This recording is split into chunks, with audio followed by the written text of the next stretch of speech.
After being reborn, the young man immediately recognized that the prayer bead bracelet hanging in the antique shop was a treasure, so he asked the owner for the price. When he heard the owner asking for $50,000, the young man gave an evil, charming smile and countered with $500. The owner immediately snatched the bracelet from the young man's hand and mocked him to leave quickly if he had no money. The young man stated that there was nothing genuine in that antique mall. Upon hearing this, the owner realized the young man was an expert and lowered the price to $20,000. The young man told the owner he would only offer $2,500, not a penny more. Having said that, the young man pretended to turn away. The owner's eyes flickered and he immediately called the young man back. In the end, they closed the deal at $2,500. Meanwhile, the rich heir walked into the antique shop with his friend. He intended to buy an antique as a birthday gift for his grandfather. However, he discovered that the shop was full of worthless items, and worried that his grandfather would be unhappy to receive such a gift. Suddenly, they saw the bracelet in the young man's hand. The friend realized that the prayer beads were the Arhat beads from Vajra Monastery. Upon hearing this, the rich heir asked his friend about the origins of the bracelet. The friend explained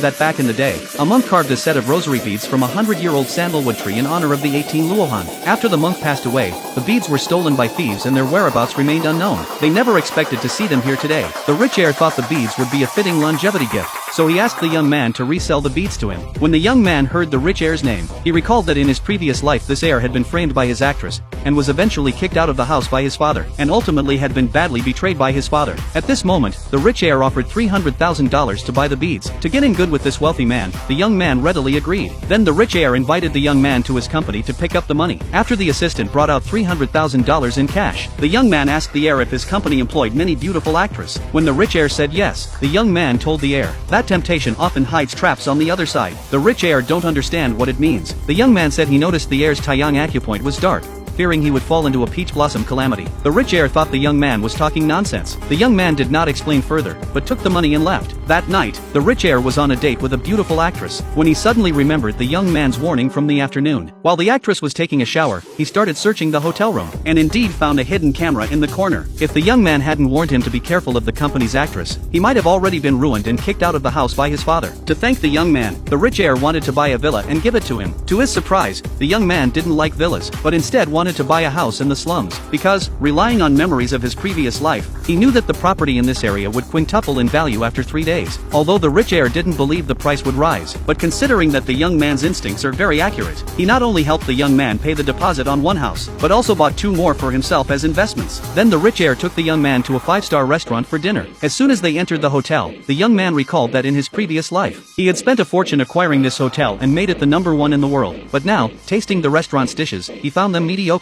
He made a suggestion to the owner of the restaurant. When the owner learned that the young man was an unemployed drifter, he originally didn't believe what the young man said. However, before the young man left, he reminded the owner not to drive home today, and to have his car checked for any problems. The rich heir standing by suggested that the owner listen to the young man's advice, since he trusted the young man's intuition would not be wrong. The boss had to take another bus back to the office. Not long after, he received a call from his driver, and was shocked to learn that his personal car had just been in an accident. At that moment, he began to suspect that the young man's identity was not simple.